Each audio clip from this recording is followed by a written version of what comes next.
Deux gros énormes news aujourd'hui dans le domaine de l'intelligence artificielle. D'un côté, vous avez Google qui annonce qu'ils vont avoir une IA inclus dans tous les outils Google Workspace, etc. Donc potentiellement pouvoir automatiquement écrire des emails, résumer des emails, compléter des tableurs sur la base d'instructions, etc. Mais le même jour, vous avez OpenAI qui réplique, qui contre-attaque avec l'annonce de GPT-4. Et encore une fois, ça va être un avantage OpenAI. Parce que là où Google vous fait une jolie vidéo avec des petits éléments, mais pas de démo, vous ne pouvez pas voir le truc en action, et bien chez OpenAI, c'est disponible dès maintenant. Vous avez votre GPT-4 directement dans ChatGPT. Il faut juste avoir la version payante, la version plus de ChatGPT, et vous avez directement accès à GPT-4. Et du coup, vous avez OpenAI qui a bien coupé l'herbe sous le pied de Google, qui avait fait les news en début de journée et qui a fait 140 000 vues. Et la vidéo de livestream de GPT-4 a dépassé le million de vues. Évidemment, les gens sont plus excités pour un truc qu'ils peuvent tester dès maintenant. Donc cette vidéo ne va pas suivre un format auquel je vous ai habitué, que ce soit sur la chaîne Marketing Mania ou même sur la chaîne IA Mania. La chaîne IA Mania, on va plutôt faire des défis, on va tester des méthodes pour gagner de l'argent avec l'intelligence artificielle. Mais là, vous avez les deux plus grosses news de l'année qui sortent quelques jours après l'annonce de ma nouvelle chaîne pour parler d'IA. Je me suis senti un peu obligé d'en parler et de toute manière, j'allais passer plusieurs heures à jouer avec ces outils.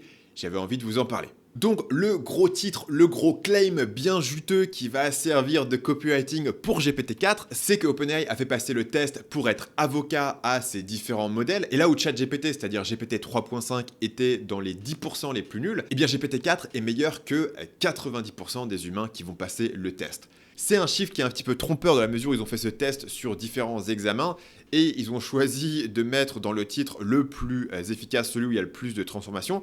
Dans d'autres domaines, il y a soit aucune transformation, soit des améliorations qui sont moindres. Ceci étant dit, ça reste une amélioration qui est claire. Ce qu'il faut comprendre sur GPT-4, c'est ce qu'ils nous disent ici. Dans une conversation simple, la distinction entre GPT 3.5 et GPT-4 peut être subtile.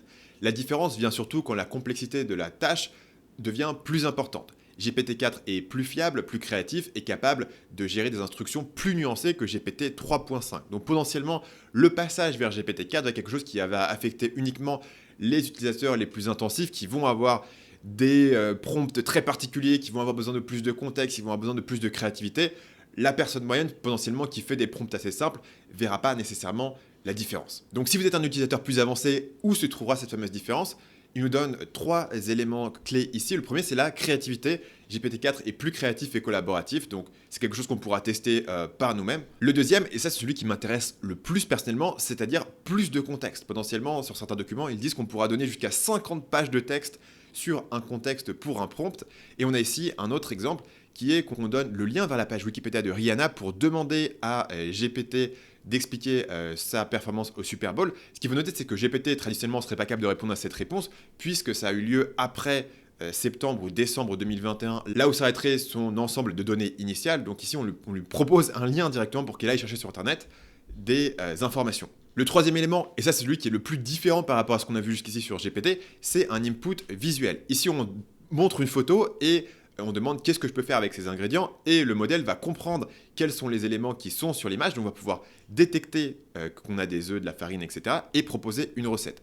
Les exemples les plus impressionnants se trouvent sur un autre document où on va demander à GPT d'expliquer des blagues. Donc ici, il explique cette blague où on a un adapteur Lightning pour un iPhone, mais qui est présenté comme une prise VGA et le modèle va correctement expliquer la blague. Il peut aussi lire des graphiques, ce qui n'était pas le cas précédemment. Et on a ici une autre blague où on lui demande qu'est-ce qui est inhabituel sur cette image. Et il répond correctement que ce qui est inhabituel, c'est qu'on a un mec qui passe sa chemise sur la planche à repasser alors qu'il est attaché à un taxi. Finalement, l'exemple probablement le plus impressionnant sur les inputs visuels vient du live stream des développeurs où le mec écrit sur une petite feuille de papier une idée pour un site, il prend ça en photo et ensuite le modèle va lui générer un code entier et ça va lui faire un site web qui ressemble à ça. Lui, il a un truc quasiment illisible et a priori le modèle peut lire son écriture déjà, c'est pas mal, et ensuite trouver lui-même les blagues, bon ça on savait qu'il pouvait le faire, et créer tout le code qui va autour, et il a juste à copier-coller son code dans un document HTML et l'ouvrir dans son navigateur, et il a directement un site.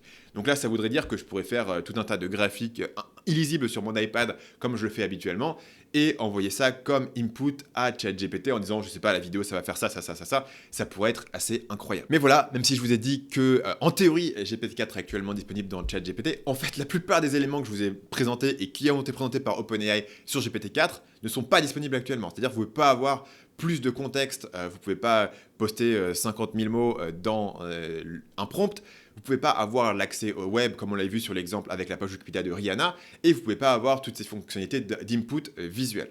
Donc ce qui nous reste à tester concrètement aujourd'hui, c'est l'aspect plus créatif et le meilleur raisonnement. Et ça tombe bien parce que finalement, moi, c'est l'aspect qui m'intéresse le plus dans mon usage au quotidien. Pour commencer, j'ai commencé par demander à GPT-4 qui se trouve ici à gauche et qui est distingué par son icône noire versus l'icône verte de ChatGPT classique, le GPT 3.5, un prompt que j'avais essayé il y a longtemps pour faire suite à ma vidéo sur Tesla, écrire une petite histoire sur Elon Musk qui démarre sa propre université. Quelle serait la réaction des médias et est-ce que ce serait un succès? Première chose qu'on remarque, c'est que comme promis, GPT-4 a une réponse plus longue et plus détaillée. Alors les deux modèles font la même erreur que je trouvais drôle, c'était qu'ils disaient « Les médias vont trouver ça super que Elon Musk crée une université ». Ceci étant dit, ici la critique est un peu plus spécifique. Donc, dans la version GPT 3.5, les médias questionnent s'il a l'expertise et l'expérience de gérer une université, ce qui serait légitime et ce qui serait également une question qui se poserait. Alors que sur la version de GPT-4, les médias directement trouvent ça super cool et il y a seulement quelques critiques qui critiquent le truc. Bon. Ça, c'est du raisonnement. Avantage GPT 3.5. Au niveau de l'écriture et de la spécificité, il y a clairement un avantage de GPT 4 qui est plus long, qui donne plus de détails. Par exemple, ici, le nom de l'université est beaucoup plus réaliste sur un GPT 4 que juste le Musk University proposé par GPT 3.5. Un autre exemple que j'avais testé à l'époque sur ChatGPT, c'est est-ce que je pouvais l'utiliser pour écrire des shorts. Donc j'avais prompté avec mon short sur Burger King et je lui ai demandé d'écrire un short sur la plus grosse erreur marketing de Nike. Ce qui est intéressant, c'est qu'à 2 mois d'écart, GPT 3.5 et GPT 4 aujourd'hui utilisent le même exemple, la même erreur marketing, ce qui est intéressant et qui est un bon choix. Et ici, GPT-4 a un clair avantage. C'est mieux en termes de rédaction, l'accroche est mieux, la progression est mieux. Et surtout, à la fin, dans mon short Burger King, je proposais une meilleure manière de faire, une suggestion pour éviter de reproduire cette erreur. Ici, c'est très vague. Qu'est-ce que Nike aurait pu faire différemment? Et là, on est sur du GPT 3.5.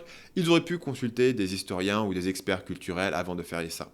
Ici, sur GPT-4, il nous propose une pub précise, image par image, exactement comme j'avais fait dans mon short originel sur Burger King, et donc ça, c'est largement mieux. Ici, on a un avantage clair de GPT-4 sur la rédaction de short, à un point où ça, c'est quelque chose qui commence à être quasiment utilisable tel quel. Finalement, j'ai pensé à mes chers téléspectateurs non anglophones et je vous ai finalement fait un prompt en français quand même pour tester le truc. Tu es un auteur de romans à suspense, ton prochain livre est un thriller sur un influenceur qui tourne mal dans sa quête du succès, propose un plan pour ce livre.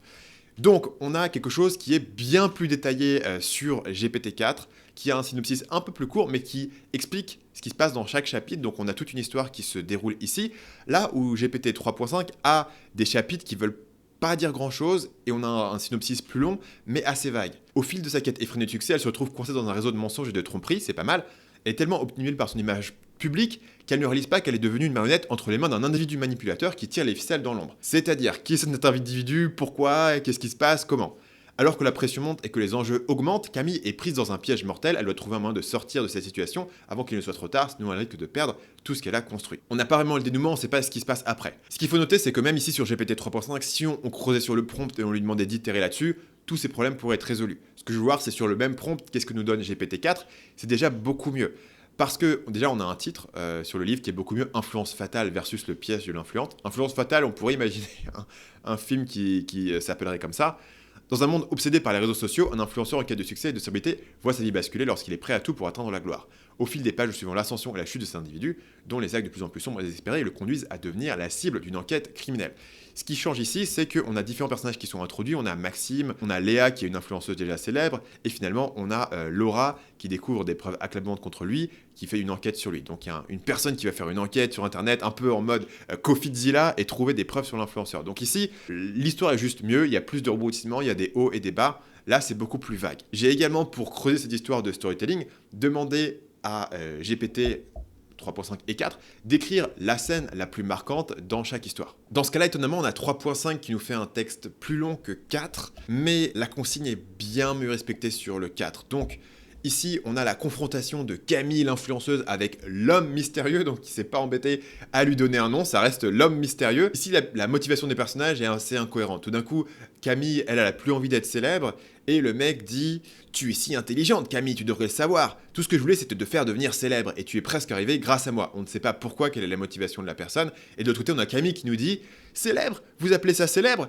Tout ça n'est qu'un mensonge, une illusion, je n'ai rien accompli de réel, rien qui ait une valeur véritable. » On ne sait pas du tout d'où vient ce renversement ici de situation, ni vraiment comment elle a trouvé l'identité de l'homme mystérieux. Donc c'est ok, c'est pas mal, hein, mais c'est moins bien que ce que nous fait GPT-4. GPT-4 qui nous raconte l'histoire de Maxime qui tombe dans une spirale infernale. La panique s'empara de lui et il décida de prendre les choses en main. Pour se protéger, il devait trouver qui était derrière ces menaces et s'assurer qu'aucune preuve ne puisse le compromettre. Dans cet état d'esprit, Maxime prit des décisions qui allaient le conduire à franchir des limites qu'il n'aurait jamais imaginées.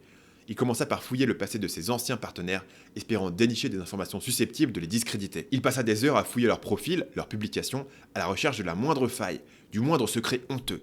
Il n'éprouvait plus aucun scrupule, prêt à tout pour se protéger et assurer sa survie dans cet univers impitoyable. Ce qui est intéressant ici, c'est que la motivation du protagoniste est préservée. On n'a pas ce truc que je vois souvent sur GPT 3.5 où les lieux flottent un peu et tout d'un coup les choses s'accélèrent. Ici, on est dans un lieu clair où il est sur son ordinateur et le mec panique. Et on a une scène qui se passe à un endroit et toutes les 2 secondes, on n'est pas en train de changer de lieu et de scène, ce qui se passe un petit peu ici. Par contre, je note que j'avais demandé à GPT-4 d'écrire les débuts du chapitre 7, et le chapitre 7, c'est une victime des manipulations de Maxime, Laura, décide de se venger et commence à mener une enquête sur ses activités.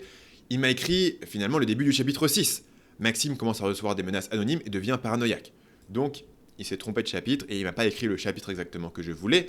Par contre, encore une fois, c'est réglable avec du prompting. Et ici, la rédaction, la qualité du texte et de la narration est clairement meilleure. Bilan de cette vidéo de news bizarroïde sur GPT-4, c'est que GPT-4 est une claire amélioration sur le 3.5 qu'on avait jusqu'ici. Mais on n'a pas encore les killer apps parce qu'on n'a pas encore accès à l'API. Il faut être sur une liste d'attente pour avoir accès à l'API. Sinon, on est coincé dans l'interface habituelle de ChatGPT, ce qui n'est pas forcément idéal. On n'a pas encore la possibilité de donner plus de contexte. On n'a pas la possibilité de donner des inputs visuels. Mais tout ça arrive, c'est cool, c'est excitant. J'ai l'impression d'être dans un jeu vidéo, dans la vraie vie, comme dans Fortnite ou Destiny, où à chaque nouvelle saison du jeu, vous avez une nouvelle map, des nouvelles skins, des nouvelles armes, et tout change, et les gens ont un nouveau regain d'excitation pour le truc. Ça faisait des années que sur internet et dans le business en ligne, on n'avait pas eu autant de nouveautés. Là, on a des trucs qui se débloquent, on gagne de nouvelles capacités. Et si l'intelligence artificielle ne détruit pas le monde dans les prochaines années, ça va continuer à rester très intéressant et très excitant. Si je fais cette vidéo de news, c'est par honnête enthousiasme sur le sujet que j'ai pas ressenti depuis très longtemps. Est-ce que je ferai plus de vidéos de news sur cette chaîne? Pas forcément, parce que il n'y aura peut-être pas de news aussi grosses que celle-ci. En tout cas, ça m'a fait plaisir de vous parler. Abonnez-vous à la chaîne IA Mania. On se retrouve pour la prochaine vidéo qui sera de nouveau un défi avec un meilleur montage que ça. À bientôt.